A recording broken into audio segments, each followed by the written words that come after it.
Exam में सबसे ज्यादा पूछे जाने वाला जो क्वेश्चन होता है वो है पूर्ण प्रतियोगिता बाजार में संतुलन कीमत का निर्धारण कैसे करते हैं। तो आज की इस क्लास में इसी बात देखिए। इससे पहले वाले वीडियो में मैंने आपको बताया था बाजार क्या है और बाजार के प्रमुख विशेषता, बाजार के प्रकार के बारे में बताया था, जिसमें एक बाजार है पूर्ण प्रतियोगिता, जिसका स्वरूप इस प्रकार से होते हैं ना कि पूर्ण प्रतियोगिता में वस्तु की कीमत का निर्धारण बाजार की शक्तियों के द्वारा होता है, मांग और पूर्ति के द्वारा। जहां पर ये निर्धारित होता है उसको बोलते हैं संतुलन कीमत। किस प्रकार से होता है वो समझना है। लेकिन सबसे पहले यहाँ पर जो शब्द है दैट इज कीमत संतुलन। कीमत संतुलन में यहाँ पर हमें समझना पड़ेगा कि संतुलन क्या होता है हमें, ठीक है। संतुलन का मतलब होता है कि जहां पर कोई चीज क्या हो, समान अवस्था में हो। संतुलन कहते हैं समान अवस्था। कहने का मतलब जहां किसी प्रकार का परिवर्तन ना हो, कोई परिवर्तन, जहां परिवर्तन नहीं होता है, एक चीज इक्वल रहता है, समान रहता है, उसको संतुलन कहते हैं। तो वहीं पर अगर हम इसको कीमत संतुलन के संदर्भ में लेके आए, कीमत संतुलन का मतलब होता है एक ऐसी कीमत जिसमें कोई परिवर्तन नहीं होता है। एक ऐसी कीमत जहां पर कोई परिवर्तन नहीं होता है, वहीं पर अगर इसी चीज को हम बाजार संतुलन से भी जोड़ सकते हैं, क्योंकि संतुलन कीमत स्तर बाजार संतुलन को दर्शाता है। तो बाजार संतुलन क्या कहेंगे? बाजार संतुलन का मतलब होता है बाजार की एक ऐसी कीमत जहां वस्तु का मांग तथा वस्तु की पूर्ति क्या हो, समान हो। मतलब एक ऐसी अवस्था जहां पर वस्तु की कीमत में कोई परिवर्तन नहीं होता है, उसे हम क्या बोलते हैं? संतुलन कीमत। और कीमत स्तर को हम क्या बोलते हैं? बाजार संतुलन। बाजार संतुलन में संतुलन कीमत स्तर का निर्धारण समझा जाता है, ठीक है। अब बात होती है कैसे होता है, क्यों होता है और किसने ये जो कॉन्सेप्ट है ना संतुलन कीमत का या बाजार संतुलन का, ये कॉन्सेप्ट देने वाले थे महोदय प्रोफेसर मार्शल। इससे पहले अलग अलग लोगों ने अलग अलग हिसाब से जो है अपने हिसाब से बताया था, ठीक है ना। किसी ने बताया था कि जब जिस बिंदु पर उपभोक्ता लोग वस्तु की कीमत को खरीदने के लिए तैयार होते हैं वो हमारा संतुलन कीमत होता है। एलन हिस्क ने कहा था कि जब उत्पादक को जिस बिंदु पर अधिकतम लाभ की प्राप्ति होती है और जिस बिंदु पर जिस कीमत पर वस्तु को बेचने के लिए तैयार होता है वो संतुलन कीमत होता है। लेकिन एक्चुअली में प्रोफेसर मार्शल ने कहा है कि संतुलन कीमत ना ही उपभोक्ता से हो सकता है ना ही अकेले उत्पादक से हो सकता है। संतुलन कीमत का निर्धारण जो है दोनों ही पक्षों से होता है। यानी कि यहां पर प्रोफेसर मार्शल ने जब संतुलन कीमत का या बाजार संतुलन का कॉन्सेप्ट रखा तो इसके अंतर्गत इन्होंने कीमत निर्धारण में बाजार के दोनों पक्षों को साथ में लिया। दोनों पक्ष का मतलब क्या होता है? एक होता है उत्पादन उपभोक्ता पक्ष, ठीक है, और दूसरा होता है उत्पादक पक्ष, ठीक है। उन्होंने कहा कि अगर ये दोनों को हम हटा देते केवल एक के संदर्भ में देखें तो गलत हो, क्योंकि उपभोक्ता हमेशा चाहता है कि कम कीमत पर अधिक सामान मिले, जबकि उत्पादक चाहता है कि अधिक कीमत पर ज्यादा सामान बेचा जाए। तो हम दोनों को अलग अलग किस तरह से ले सकते हैं? तो इन्होंने ये कहा कि उपभोक्ता क्या करता है? वस्तु की मांग करता है। उत्पादक क्या करता है? वस्तु की पूर्ति करता है। उत्पादक हमेशा चाहता है कि वस्तु की पूर्ति किस कीमत पर हो?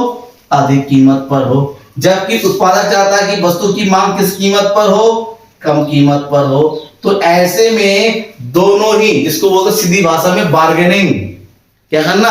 बार्गेनिंग। एक ऐसा बिंदु आ जाता है जहां पर उपभोक्ता की मांग और उत्पादकों की पूर्ति एक ऐसे बिंदु पर बराबर हो जाता है, एक निश्चित कीमत पर दोनों बराबर हो जाते हैं कि इस कीमत पर ये खरीदने के लिए और उत्पादक बेचने के लिए। तो जिस कीमत पर उपभोक्ता की मांग और उत्पादक की पूर्ति आपस में बराबर हो जाती है उस बिंदु को हम क्या बोलते हैं? संतुलन कीमत बोलते हैं। समझ में आ गया कॉन्सेप्ट? इसका मतलब होता है संतुलन कीमत स्तर एक ऐसी होती है जहां पर वस्तु की मांग और वस्तु की पूर्ति आपस में बराबर हो, उस बिंदु को संतुलन कीमत या बाजार संतुलन की अवस्था के नाम से हम जानते हैं। बिल्कुल सिंपल कॉन्सेप्ट है।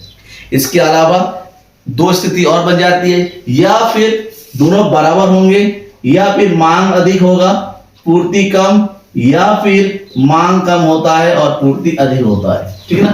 तो ये दोनों सिचुएशन हो जाती है। जब मांग ज्यादा होती है तो वस्तु की कीमतें बढ़ जाती हैं, जब मांग कम हो जाती है तो वस्तु की कीमतें घट जाती हैं, और मांग जब कम हो जाएगी और पूर्ति उस स्थिति में उत्पादों का घाटा होगा। मतलब दोनों ही स्थिति जो है असंतुलन स्थिति बोलती है।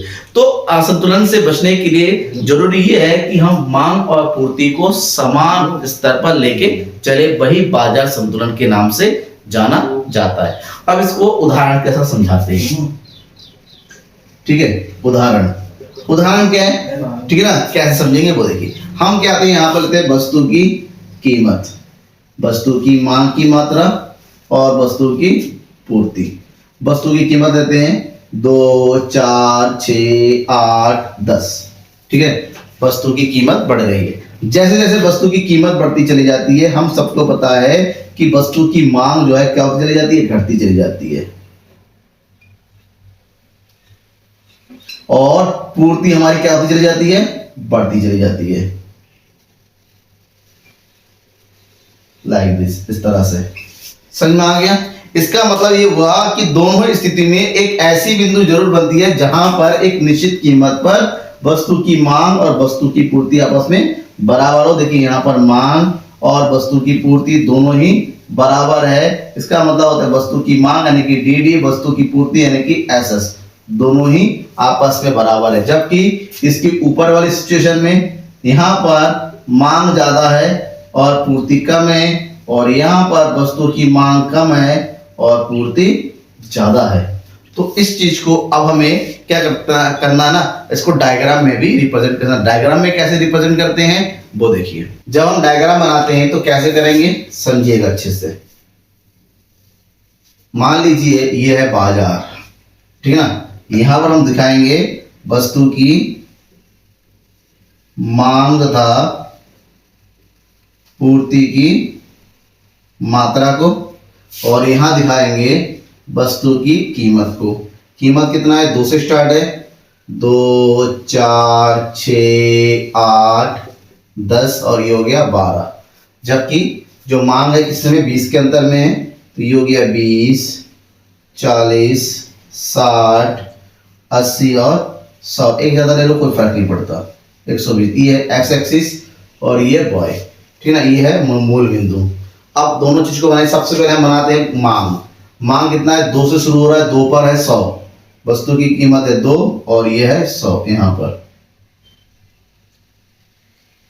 और 10 पर है 20, 10 पर है 20, ठीक है ना। दोनों को आपस में क्या कर दो, मिला देते हैं इस तरह से। ये हमारा मांग वक्र है। उसी तरह पूर्ति वक्र बनाइए।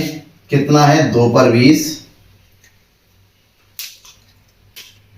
ये वाला बिंदु, और भी है 10 पर 100, ये वाला बिंदु। आपस में मिला दीजिए इसको।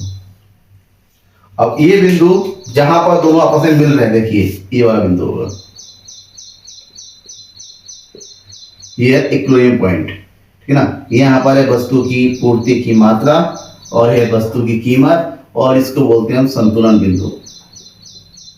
इसको बोलते हैं संतुलन बिंदु, या भी इसको कहा जाएगा बाजार संतुलन। क्यों, क्योंकि इस बिंदु पर जो पूर्ति वक्र है और जो मांग वक्र है वो आपस में क्या है, बराबर है,